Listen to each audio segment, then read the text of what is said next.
Bonjour à tous. Que se passe-t-il avec les vaccins anti-Covid à ARN messager? Alors que des millions d'effets secondaires ont été rapportés en Europe et dans le monde par la pharmacovigilance et que des études médicales continuent d'alerter sur les conséquences de la vaccination anti-Covid, aujourd'hui, derrière ces effets secondaires, ce sont des vies qui sont brisées, des familles qui doivent se réadapter avec des traitements parfois très lourds. Et la question ne semble pas, semble-t-il, passionner nos grands médias. Alors, je suis David Givès pour Epoch Times et j'ai le plaisir d'avoir été invité par Madame Virginie Joron. Bonjour. Bonjour, députée donc pour Identité et démocratie et membre de la commission spéciale Covid. Et donc, avec nous sur ce plateau, nous recevons Julia. Donc, vous avez été victime d'effets secondaires, Tout à fait. c'est ça? Oui. Euh, Mathieu Dubois, C'est ça, donc tout à fait. président de l'association AI Victime. À victime. Voilà. Ensuite, Laure et Mélanie, vous allez également nous livrer votre témoignage donc, sur les effets que vous avez eus suite à cette vaccination. Ouais. Avant d'entrer dans le vif du sujet, je voudrais tout d'abord poser une question à Madame Virginie Joron.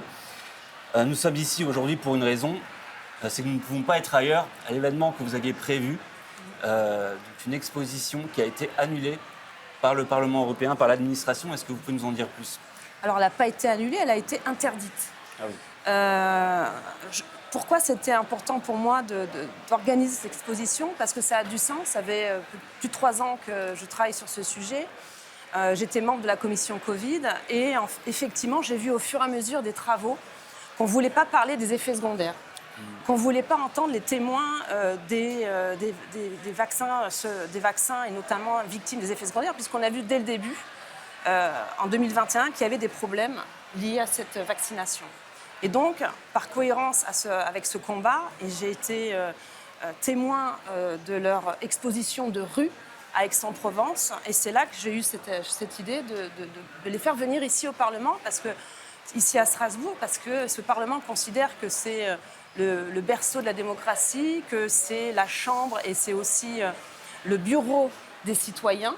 Donc ça avait du sens pour moi de les faire venir au Parlement et de montrer ce qu'ils vivent. C'était une exposition citoyenne qui était dans la rue avec des portraits, avec des témoignages, avec des images fortes. Et ça avait du sens pour moi de faire venir ce qu'il y avait dans la rue ici au Parlement. Comme je l'ai dit, c'est le berceau de la démocratie. Et quand je vois que le Parlement fait souvent des expositions, alors ils appellent ça de l'art, hein, donc avec des thèmes surtout autour du blasphème, ça n'a pas choqué le Parlement et notamment le bureau qui décide, qui autorise la tenue de ces expositions. Ils ont accepté aussi des expositions autour des victimes du régime iranien. Donc ça me semblait de bon sens et aussi un clin d'œil pour ceux qui décident pour eux, puisqu'ils ont décidé pour eux. C'est le Parlement, je le rappelle, qui a décidé de la mise en place du pass sanitaire. C'est le Parlement qui a mis en place une stratégie vaccinale au niveau européen et qui a poussé les États membres à mettre en place des stratégies vaccinales et qui achètent des vaccins. Donc ça avait du sens pour moi de les faire venir ici, de montrer à l'aide de cette exposition. Et malheureusement, on n'a pas eu cette autorisation. Et je le regrette et j'espère qu'ils se rendront compte de cette erreur qu'ils ont faite parce qu'aujourd'hui, on a trouvé un autre moyen de les faire venir au Parlement parce que c'est aussi, cet endroit leur appartient. Comme je le rappelle, c'est le berceau de la démocratie, c'est le résultat de leur vote. Moi, je suis élue et donc ils voient ici qu'il y a d'autres élus. Et il faut responsabiliser ces élus qui, à un moment donné, prennent des décisions et ils sont là pour ça, pour montrer leur vie maintenant au quotidien et que les décisions que certains députés ont prises ont un impact sur leur vie. Donc, je remercie beaucoup à Mathieu, à Julia, à Laure et à Mélanie d'être là parce que je sais que c'est très difficile pour eux, déjà physiquement. Et je suis très touchée et émue de leur venue et je suis heureuse de voir qu'ils vont pouvoir finalement s'exprimer autrement. Et vraiment, je les remercie et ils ont tout mon soutien pour leur combat parce que vous allez le voir, leur combat n'est pas facile et les soutiens ne sont pas là. Et donc, une information intéressante, le motif que l'on vous a opposé donc, pour refuser cette exposition, c'est que voilà, ce n'est pas conforme aux valeurs européennes, donc l'efficacité du vaccin est une valeur européenne. Voilà, donc ils se sont retranchés sur un pauvre article de leur règlement, donc je vais le citer parce que c'est quand même aberrant qu'ils utilisent cet article pour s'empêcher de voir la réalité. Les manifestations culturelles et expositions ne sauraient en aucun cas être insultantes, donc je ne vois pas où il y a de l'insulte, ou de nature provocatrice. Je ne vois pas là aussi où il y a de la provocation, ou en contradiction avec les valeurs sur lesquelles se fonde l'Union. Quelles valeurs? Puisque ce sont des citoyens, ce sont des victimes de stratégies que l'Union européenne a mises en place. Donc, et ou susceptibles de provoquer des troubles dans les lieux d'exposition prévus. Quels troubles, si ce n'est que de montrer une certaine réalité. En fait, finalement, ils veulent se cacher, ils ne veulent pas voir la réalité. Et c'est pour cette raison qu'ils sont là aujourd'hui avec leurs t-shirts et qu'ils se baladent dans les couloirs. Certains râlent un peu, certains ne veulent pas voir. Mais nous sommes là et ces vidéos, et je vous remercie d'être là aussi pour faire le médiateur, pour faire parler tout le monde. Parce que c'est la communication, c'est la retransmission de ce type d'information qui permettra aux autres de pouvoir s'exprimer et aussi de ne pas se sentir seuls.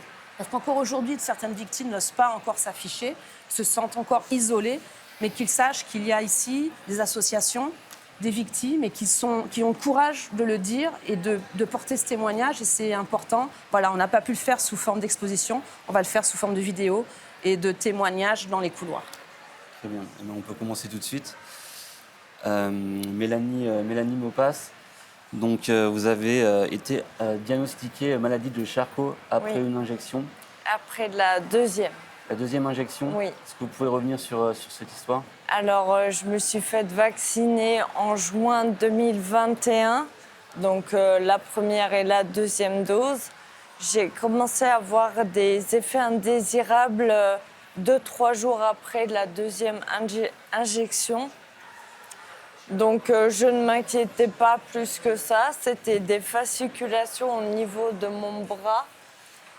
Et mais j'ai été voir mon médecin plusieurs fois. Elle me disait « mais non, t'inquiète pas, ils t'ont piqué dans un nerf ». Donc je ne m'inquiétais pas. Et j'ai quand même eu 1 an et demi d'errance médicale où ma santé s'est quand même dégradée. Et donc en novembre 2022, on m'a diagnostiqué donc, la sclérose latérale amyotrophique. Donc aujourd'hui, j'ai du mal à parler, à articuler correctement. Je suis en fauteuil pour me déplacer car j'ai du mal à marcher ou alors mes jambes ne supportent plus mon poids car je perds tout en force. Donc c'est très difficile au quotidien. J'ai aujourd'hui 35 ans et dans 1 mois, normalement, je devrais retourner vivre chez mes parents parce que je ne peux plus rester seule chez moi au cas où si je tombe ou autre. Mais ma mère me fait à manger, elle m'aide à m'habiller, elle m'aide à me laver les cheveux. Donc voilà, j'ai besoin de mes parents constamment. D'accord. Est-ce que vous pouvez peut-être élaborer sur à quoi ressemble finalement votre quotidien aujourd'hui? Mon quotidien, c'est aller chez le kiné 3 fois par semaine, me faire certains petits plaisirs à aller chez l'esthéticienne. Et sinon, je suis chez moi, sur mon canapé, à regarder la télé. Je n'ai plus de vie. Ma vie sociale a complètement changé. Donc heureusement que j'ai ma famille et mes amis très proches auprès de moi. Donc voilà, cette injection a littéralement gâché ma vie. Voilà, j'ai joué le jeu. J'ai été contrainte d'être vaccinée, donc j'ai travaillé dans le funéraire et en parallèle, j'étais gendarme de réserve. À savoir qu'en gendarmerie, c'était le pass obligatoire. Donc voilà, j'ai joué le jeu et voilà où j'en suis. D'accord. C'est-à-dire, vous vous êtes fait vacciner, c'était pas forcément un choix personnel au départ? Alors, d'un côté, si, puisqu'ils nous vendaient ce vaccin comme quoi on allait protéger nos proches et tout ça. Je travaillais dans le funéraire, j'avais des cas Covid. Je recevais des familles qui avaient le Covid. Donc, en soi, je me protégeais de façon à protéger mon entourage. D'accord. Et est-ce que vous attendez une réponse aujourd'hui des autorités sanitaires? Où est-ce que vous en êtes par rapport à ce parcours-là? Alors, moi, je mène un parcours donc, avec mes amis pour qu'on soit reconnu comme victime. On ne cherche pas à être indemnisé ou quoi que ce soit financièrement. On veut vraiment être reconnu en tant que victime. Voilà. D'accord. Merci. Peut-être qu'on reviendra Oui. tout à l'heure avec vous si vous avez d'autres Très bien. commentaires. Merci. Laure, est-ce que vous pouvez donc nous parler de ce qui vous est arrivé donc après les injections? Oui, donc moi j'ai commencé à avoir des soucis à ma deuxième injection, Pfizer, en juillet 2021. J'ai commencé à avoir des problèmes de santé 2 mois après.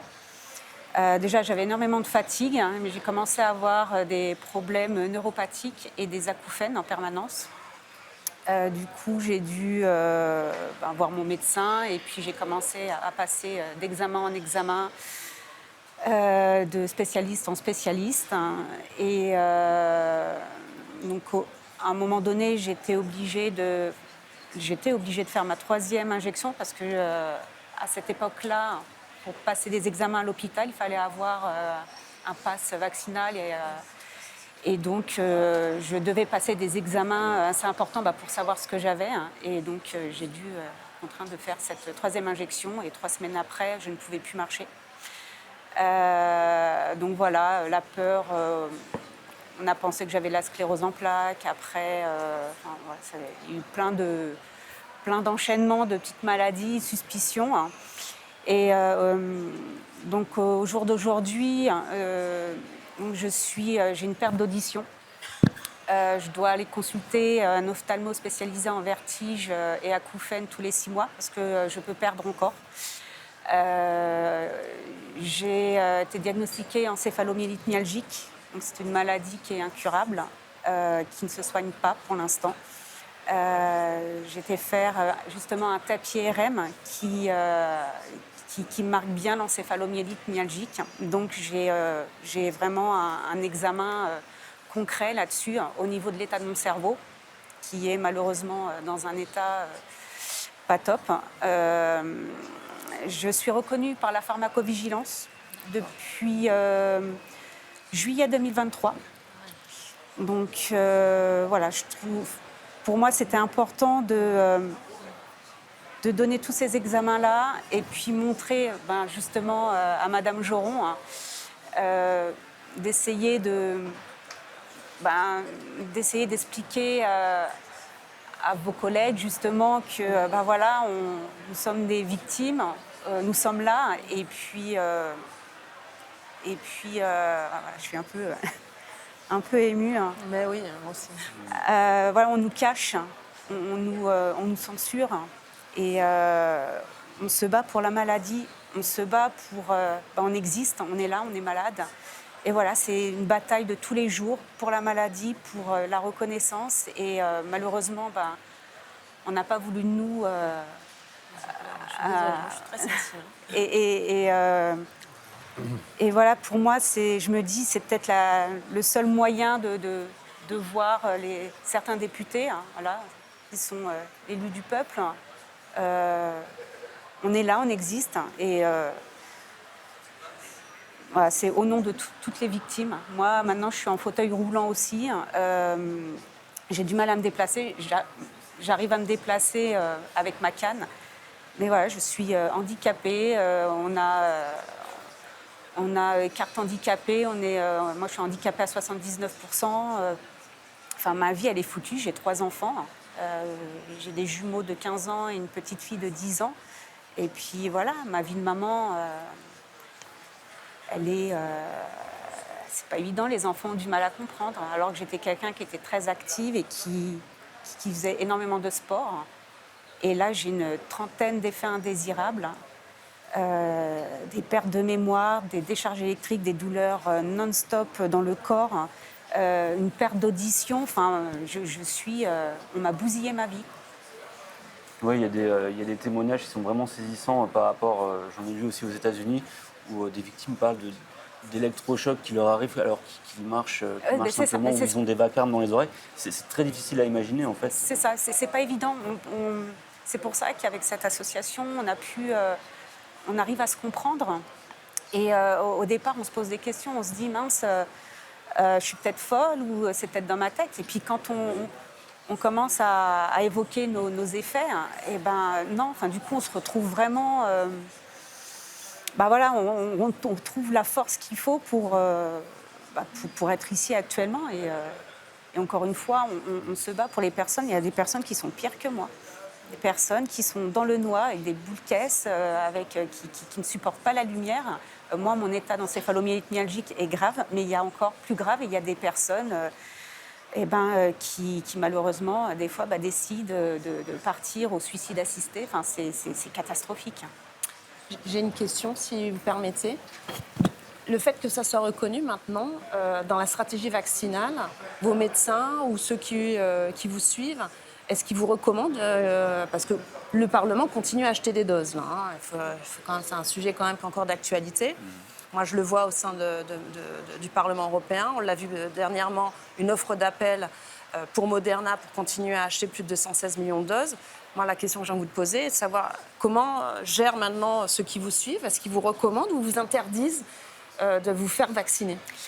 Alors, Covid. Moi, de mon côté, de plus en plus de médecins que je côtoie sont au courant, ont de plus en plus de personnes atteintes, comme le centre antidouleur où je suis, m'ont dit que maintenant, effectivement, il y a beaucoup de personnes suite à la vaccination. J'ai des médecins spécialistes qui m'ont fait des comptes rendus de mes problèmes post-vaccination. Maintenant, le souci, c'est que pour l'évoquer, pour parler librement, ils ont peur. Ils ont peur. Moi, j'ai mon ORL. Mon ORL, on était obligé de parler tout doucement parce qu'elle avait peur que sa collègue l'écoute et puis se fasse... Enfin, j'ai trouvé ça... c'est lunaire ce qui se passe. Et obligée de chuchoter parce qu'elle avait peur que sa collègue la dénonce et la traite d'antivax. Enfin, alors que non, effectivement, on n'est pas... Nous ne sommes pas des antivax, vu que nous sommes vaccinés. Peut-être avant qu'on évoque un peu plus en profondeur donc, la pharmacovigilance et les indemnités, enfin les possibles indemnités suite à la reconnaissance des effets secondaires. Julia, est-ce que vous pouvez apporter votre témoignage?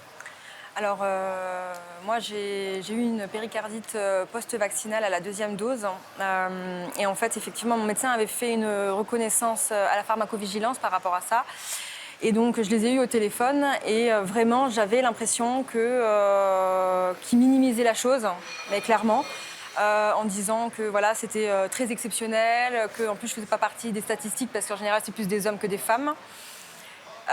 Donc j'étais assez sidérée d'entendre ça au téléphone et puis ils m'ont pas vraiment laissé parler. Et après, si je dois revenir sur mon parcours à moi, c'est vrai que j'ai eu 2 doses Pfizer. Le 9 juin, j'ai eu ma première dose. 5 jours après, j'étais à l'hôpital parce que j'ai commencé à avoir des douleurs dans la poitrine. Donc tous mes examens normaux étaient normaux en fait à ce moment-là. Je fais ma 2e dose et le soir même, j'étais dans un état mais vraiment pitoyable. Donc je vais voir mon médecin le lendemain matin qui m'envoie faire une prise de sang en urgence. Mes dédimères étaient à 1700, donc elle avait très très peur que je fasse une embolie pulmonaire. Donc j'ai passé un angioscan et là on découvre donc une péricardite aiguë, donc c'est de l'eau autour du cœur. Donc je vois un cardiologue sur place qui me demande même de filmer avec mon téléphone pour que qu'on puisse avoir des images à l'hôpital. Et je le reverrai 10 jours après pour voir où en était cette péricardite qui n'a pas évolué. Donc on m'a rajouté des médicaments. Donc pendant 3 mois, j'étais sous colchicine et aspégique à haute dose pour gérer l'inflammation, pour gérer les douleurs. Suite à ça, j'ai fait je ne sais pas combien d'allers-retours aux urgences parce que clairement, je suis passée par des phases où j'ai eu peur de mourir. Étant maman de 2 enfants, mariée, on a peur de laisser sa famille derrière soi. On passe par des moments très très compliqués. Et en fait, après, par la suite, 2022, j'ai passé pas mal d'examens encore. Mais je travaillais encore jusqu'à l'année dernière où j'ai eu une très grosse grippe. Je ne savais même pas qu'on pouvait être malade comme ça. Et en fait, j'ai eu une récidive de péricardite suite à la grippe. Donc, et le cardiologue m'avait prévenu qu'à chaque grosse virose, je risquais de refaire une péricardite. Donc, pour moi, maintenant, aujourd'hui, mon cœur, il est fragilisé. Enfin, le péricarde est fragilisé. Et en fait, depuis l'année dernière, je ne travaille plus. Je suis en arrêt maladie. J'étais assistante maternelle. Moi, je me suis fait vacciner parce que mon médecin m'a dit les enfants sont vecteurs de maladies, donc pour vous protéger votre famille, il faudrait se faire vacciner. Donc voilà. Et puis, en fait, suite à ça, j'ai déclaré la maladie de la spondylarthrite ankylosante. Donc, c'est une inflammation du dos. Donc l'année dernière, j'ai été hospitalisée 2 fois en quelques mois où les IRM montraient un œdème osseux en bas du dos, tout ce qui est au niveau des sacroiliaques. Et en fait, depuis que j'ai eu la péricardite, en fait, j'ai des douleurs dans le thorax, en haut, derrière, les cervicales. Enfin, j'ai tout le dos de pris. Et en fait, c'est très difficile de me déplacer. En 4 mois, mon état s'est fortement dégradé. Là, je marche régulièrement avec une béquille si je suis en crise de douleur. Il y a des soirs, je ne peux même plus me déshabiller toute seule. Ce sont mon mari et mes enfants qui me déshabillent parce que je ne peux plus me baisser. Enfin, franchement, on a brisé ma vie, quoi. Donc, c'est très, très difficile. Et on a lancé avec mon avocat une expertise médicale à Strasbourg, à Paris, pardon, au tribunal judiciaire. Et donc j'ai été faire une expertise médicale avec 2 experts médicaux à Paris, 2 avocats de Pfizer, un cardiologue et mon avocat et moi. Donc c'est assez impressionnant quand même de se retrouver tous dans ce bureau-là, où on m'a fait une analyse aussi, on a regardé écho du cœur et tout sur place. J'ai dû expliquer tout ce qui m'arrivait parce que franchement, j'avais pas l'impression que j'étais. Alors, on m'a écouté attentivement, c'est pas le problème, mais finalement, j'ai l'impression que tout le monde a peur. Tout le monde a peur de dire les choses, de dénoncer ce qui se passe. Et là, on va avoir le 13 mai au tribunal judiciaire de Paris une mise en état entre mon avocat et les avocats de Pfizer. Et après, il y aura la plaidoirie de mon avocat. Et en fait, le problème, c'est que les dates ne sont pas bonnes. Dans les dossiers de l'EMA, donc l'Agence nationale du médicament, c'est bien écrit en juin 2021 que c'était bien marqué comme quoi il y avait des péricardites et myocardites. Et en fait, dans le rapport avec les avocats, ils disent que c'est au mois de juillet. Et je crois que c'est même la date de ma 2e injection. Donc en fait, on a un gros problème de date. Et qui a raison, qui a tort. En tout cas, moi, je veux une reconnaissance en tant que victime parce que je n'ai pas demandé à être malade aujourd'hui. J'ai fait confiance. Je ne m'attendais pas à être dans cet état-là aujourd'hui. Je ne sais pas si je vais pouvoir retravailler. Je suis en attente du dossier de la MDPH parce que pour l'instant, je n'ai plus de rythme de vie. En fait, se lever le matin est très difficile. Sortir du lit, s'habiller, tout ça, c'est un combat au quotidien et pas seulement pour nous, pour notre famille, en fait. Et c'est difficile. C'est vraiment pas facile, quoi. Donc voilà. D'accord. Est-ce que vous avez, comme vous avez fréquenté beaucoup de médecins, est-ce que vous avez eu des déclarations des effets secondaires donc à la pharmacovigilance? Parce que normalement, les médecins sont capables de remplir un dossier, de l'envoyer, de faire reconnaître certains effets secondaires des patients. Quelles ont été les réactions? Vous avez dit que vous avez trouvé de la peur en face de vous, à certains moments, vous aussi, là. Quelle a été votre expérience avec les médecins? Alors moi, j'ai eu la chance que mon médecin déjà fasse cette remontée à la pharmacovigilance parce que beaucoup de médecins ne le font pas. Soit c'est trop de paperasse, soit ils n'ont pas envie, soit ils ont, je sais pas, ils ont peut-être peur. Mais peur de quoi? En fait, à un moment donné, ça fait partie de leur, il me semble que ça fait partie de leurs compétences en fait de faire remonter ça à la pharmacovigilance.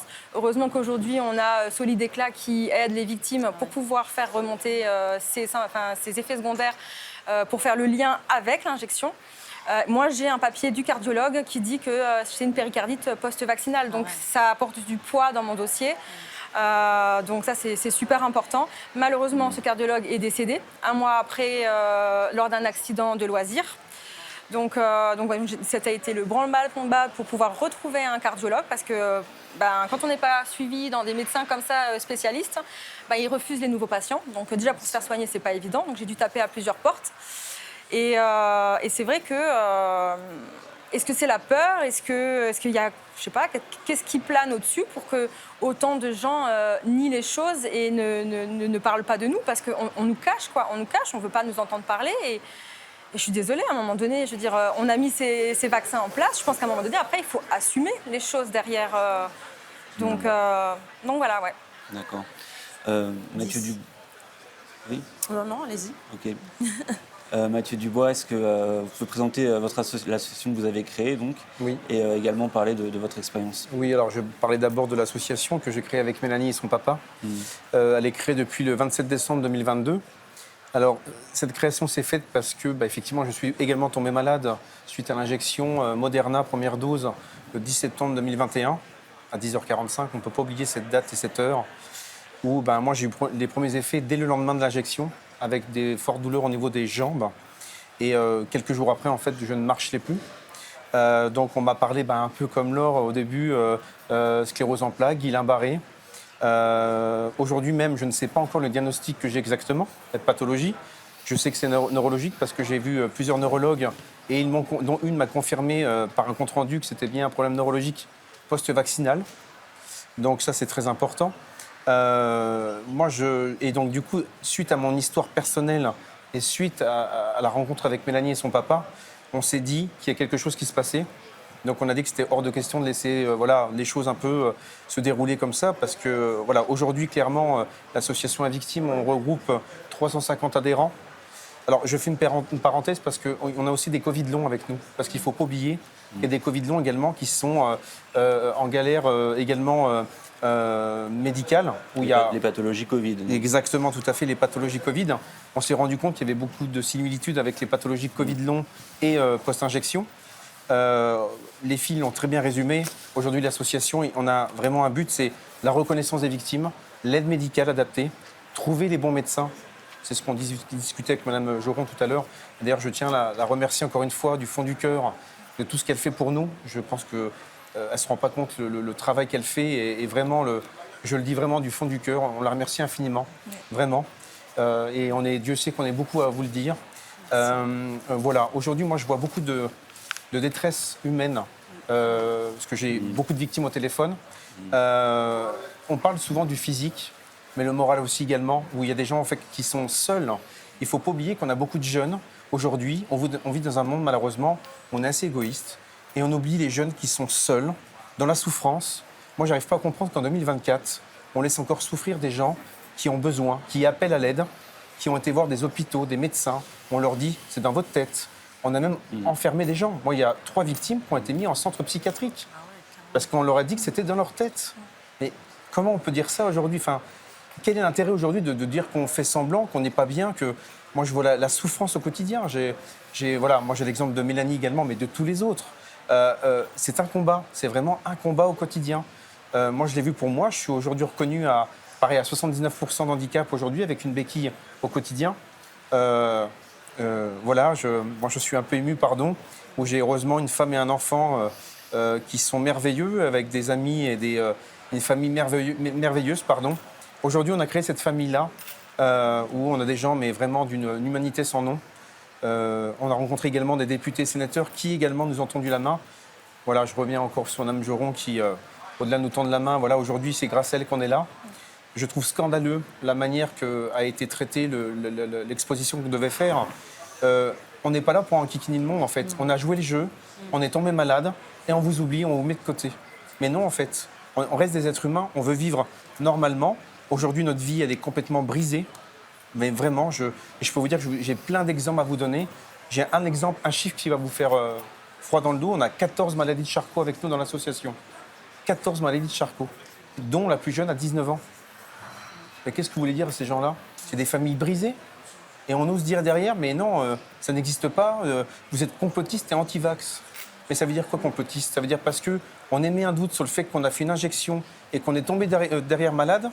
C'est pour ça qu'on remet en doute et on est complotiste? Et pas du tout, en fait. Et anti-vax, je ne parle même pas, parce qu'effectivement, on l'a fait. Donc, non, la question n'est même pas là.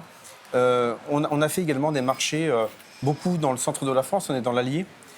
Et je peux vous dire que moi, à 99%, les gens nous disent bravo, continuez. Parce qu'ils voient la vraie vie. Nous, on est là pour dire juste la vraie vie, en fait, de dire qu'au quotidien, il y a des gens qui souffrent, qui peinent au quotidien, qui ne sont pas reconnus, qu'on oublie. On a quand même 3 victimes qui ont fait une tentative de suicide. Heureusement qu'on est solidaires Voilà, oui. Et on a eu aussi malheureusement des décès depuis, dont 2 maladies de Charcot, mais aussi un monsieur de 45 ans d'un arrêt cardiaque voilà, que j'avais eu au téléphone une semaine avant, qui se sentait délaissé et il était ravi de nous rejoindre. Et malheureusement, ce monsieur, il n'a pas pu profiter parce qu'il est mort une semaine après. Donc vous voyez, moi je rends hommage vraiment à toutes les victimes. Donc de la victime, les désenfantés également, qui vont parler tout à l'heure, qui se battent parce qu'ils ont perdu leurs enfants, avec qui on est très proche. Enfin, encore une fois, aujourd'hui, en 2024, j'ai du mal à comprendre qu'on laisse souffrir autant les personnes et qu'on ne veut pas croire tant de victimes et tant de personnes qui souffrent au quotidien. Vraiment, c'est un combat. On ira jusqu'au bout, vraiment, parce que je me dois de... c'est une mission. C'est une mission de me dire, avec Mélanie et son papa, on a créé une association. On est là pour aider les gens. On est là pour accompagner les gens. Déjà de me dire qu'il y a des gens qui souffrent. Et oui, qui me disent merci parce qu'on sont moins seuls. Il y a des gens qui pleurent au téléphone pour me dire rien que ça. Je peux vous dire que je pleure quelquefois. Et oui, je suis très ému. Et voilà, je le sais aussi. Voilà, on va pleurer. Mais on ne fait pas semblant. On n'a aucun intérêt à faire semblant.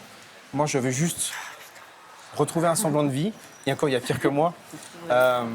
Je vois Mélanie, Laure, Julia. Pardon, je suis très ému. Ah oui. Mais voilà, voilà, juste écoutez-nous, sincèrement, mais au gouvernement, écoutez-nous, vraiment, écoutez-nous, aidez-nous. On veut une aide médicale et une reconnaissance. C'est tout ce qu'on demande, vraiment. Le reste, on fera le nécessaire. Pour comprendre un petit peu la reconnaissance ou l'estimation que l'on vous apporte donc, en tant que victime d'effets secondaires, donc, la pharmacovigilance, donc c'est le docteur qui peut la remplir. Donc, qui peut. Et ça peut être la personne elle-même. Tout à fait. Oui. Mais une fois que cette pharmacovigilance a été émise, il reste encore à établir la preuve. Exactement. Donc l'imputabilité au vaccin. Donc comment ça se passe dans les témoignages que vous avez? Quels sont les parcours des victimes? Est-ce que c'est facile de faire reconnaître ou comment ça se passe quand par exemple on a des décharges électriques que personne ne voit dans le corps ou des choses qui sont impossibles à signaler? C'est une très bonne question. C'est ça le problème, c'est qu'on parle souvent des maladies. Alors moi, vous voyez, je vais prendre mon exemple. Moi, on m'a dit, je suis quelqu'un de très actif, j'avais 37 ans, jamais en arrêt de travail, quasiment, enfin, quelqu'un de lambda. J'avais aucun souci dans ma vie et je me suis retrouvé en béquille du jour au lendemain où je marchais pratiquement plus. Et les gens m'ont dit, mais Mathieu, qu'est-ce qui t'arrive? Pourquoi tu es en béquille? Mais il y a des gens qui souffrent au quotidien où, comme vous l'avez dit, ils ont des fourmillements, des tremblements, des problèmes neurologiques importants. Et on leur dit, mais en fait, tu souris ou tu rigoles, mais c'est que tout va bien. Et on oublie les pathologies dites non visibles, parce qu'on les oublie. Et je peux vous dire que psychologiquement, c'est encore plus compliqué pour les personnes. Parce qu'on a l'impression pour des menteurs, des profiteurs. Mais moi, j'ai envie juste une chose à dire. Mais prenez la place des gens, même une journée, avec les douleurs quotidiennes qu'on peut avoir. Je peux vous dire, alors là, on fait bonne figure, mais vous voyez pas la fatigue qu'on peut avoir quand on craque aussi physiquement, moralement, les journées au lit, les journées de fatigue extrême et tout ce qu'il peut avoir à côté, les problèmes digestifs, les problèmes oculaires, etc., auditifs évidemment. Je salue d'ailleurs Ben qui nous a rejoint, qui a créé également du vaccin aux acouphènes. Je salue également Mélodie qui a fait Où est mon cycle, où toutes les femmes souffrent également. Quand on a moi j'ai vu une émission où un médecin dit « Ah mais les règles qui se dérèglent, entre guillemets, c'est pas très grave, ça fait pas mourir ». Mais comment on peut dire ça, quoi? Enfin voilà, en tout cas, encore une fois, la reconnaissance effectivement va être compliquée. Nous, le lien qu'on peut faire, c'est que beaucoup de gens me disent « Je connais mon corps et je sais que depuis que je suis injecté, je ne sens plus du tout la même chose ». Et ça, il n'y a que nous qui pouvons le comprendre, c'est sûr. Mais je peux vous dire que quand on a beaucoup de gens émus, épuisés, dépités, parce que c'est le mot, et que quand on nous rejoint, on leur dit « Nous, le but, on vous accompagnera jusqu'au bout, ça c'est clair et net ». Et on a 2 avocats merveilleux que je salue également, évidemment. Voilà. Merci pour votre témoignage. Merci à vous. Est-ce que vous avez quelque chose à rajouter peut-être? Si je puis dire, c'est que le gouvernement, écoutez-nous, quoi. Et c'est grâce à Madame Joron, à toutes ces personnes, non, mais je pourrais le dire 27 fois, toutes les personnes, certains médecins qui également nous ont cru, voient qu'il y a des choses qui se passent. Il y a des médecins qui voient qu'il y a des choses qui se passent depuis maintenant 1 an et demi, 2 ans. Des dermatologues, des cardiologues, des pneumologues. Et on ne l'invente pas tout ça. Donc voilà, donc écoutez-nous, aidez-nous, c'est tout ce qu'on demande, vraiment. Merci. J'ai une question pour terminer pour vous, Virginie Joron. Par rapport, donc, pour bien comprendre de quoi on parle quand on parle de pharmacovigilance, parce qu'aujourd'hui on a des millions donc, d'effets indésirables déclarés. Et donc il faut établir toujours la preuve. Mais ça a également la fonction d'alerter. Quand on prend par exemple l'exemple de la grippe porcine en 1976, où les États-Unis ont vacciné un quart de la population, il y a eu 25 morts de déclarés donc à la pharmacovigilance, il n'y avait pas de preuves, et ça a suffi pour que les autorités sanitaires arrêtent la vaccination. Donc c'était en 1976. Aujourd'hui, avec tous ces effets, Effectivement, j'entends votre question, elle n'est pas terminée, je vous coupe Oui, parce oui, que je vois où vous on voulez s'est venir, mais oui, vous avez raison, parce qu'effectivement, on a l'impression que c'est un classeur, un fichier Excel où sont répertoriés pharmacovigilance, c'est au niveau français. Et au niveau européen, chaque État membre a le même style de statistiques où il y a on répertorie des effets secondaires indésirables. Et au niveau européen, ça s'appelle EUDRA Vigilance. Et effectivement, moi, c'était une des questions que j'ai posées à l'époque à Madame Emer Cook, qui est la directrice de l'EMA. Et c'est l'EMA, donc l'Agence du médicament européen, qui a donné l'autorisation de la mise sur le marché de ces vaccins. Et qui, normalement, à l'aide de toutes ces statistiques de différents États, dont la France avec pharmacovigilance, sont répertoriés au niveau européen, qui s'appelle EUDRA Vigilance. Et aujourd'hui, là, j'ai regardé ce matin avant de venir sur le plateau, c'est continuellement renouvelé. Donc ça remonte, ces informations remontent. Mais à chaque fois, ils sont... D'ailleurs, la petite anecdote, c'est qu'on avait régulièrement une synthèse, c'est-à-dire qu'ils commentaient ces effets secondaires qui étaient répertoriés. Donc effectivement de la péricardite, myocardite. Je rappelle que cet été, effectivement, suite à toutes ces déclarations et que l'EMA a quand même demandé à Pfizer de modifier sa notice d'information pour intégrer ce phénomène où là, effectivement, ils mettent bien le lien de cause à effet entre le vaccin et ces deux pathologies. Mais ils mettent toujours une notion de réserve. Et ça, c'est quand même problématique. C'est-à-dire que maintenant, on a un recul de 3 ans de stratégie vaccinale. On a jusqu'à un peu plus de 1,2 million d'effets secondaires indésirables répertoriés par ces agences, donc l'Agence européenne EUDRA Vigilance. Et moi, c'était une de mes questions. À partir de quel moment vous allez demander à Pfizer ou stopper finalement l'autorisation de la mise sur le marché de ce vaccin pour faire une enquête approfondie? Et vous l'avez bien dit, d'habitude, au moindre décès suspect, on suspend. On le voit dans l'histoire de l'EMA, il y a eu quelques suspensions. Je crois que je l'avais dit de mémoire lors d'une de mes précédentes interventions. C'était le laboratoire Servier qui avait mis en place un médicament pour lutter contre, c'était pas l'obésité directement, mais c'était un médicament qui était utilisé pour lutter contre l'obésité. Il y a eu 2 décès, ils ont stoppé tout de suite l'autorisation sur le marché de ce médicament. Donc quand on veut, on peut. La question, c'est pourquoi, effectivement, ils ne veulent pas voir et pourquoi ils ne demandent pas des comptes à ces grands laboratoires qui ont les moyens nécessaires pour répondre à toutes ces demandes. Donc c'est un scandale. Et pour conclure, parce que je sais qu'après, il y a une autre association qui va venir s'exprimer, je remercie vraiment beaucoup de votre venue, parce que pour moi, vous voyez, je suis très touchée, je suis autant émue que vous, parce qu'on n'est pas que dans les dossiers, on n'est pas que dans les classeurs, et je regrette que finalement, on soit peu nombreux à vous offrir cette opportunité de vous exprimer. J'espère que mes collègues vont regarder cette vidéo et prendre conscience de la difficulté déjà physiquement de ce que vous vivez et du combat maintenant que vous avez à mener. Parce qu'il faut que justice soit rendue. Tout à fait. Exactement. Merci beaucoup. Merci à vous. Merci.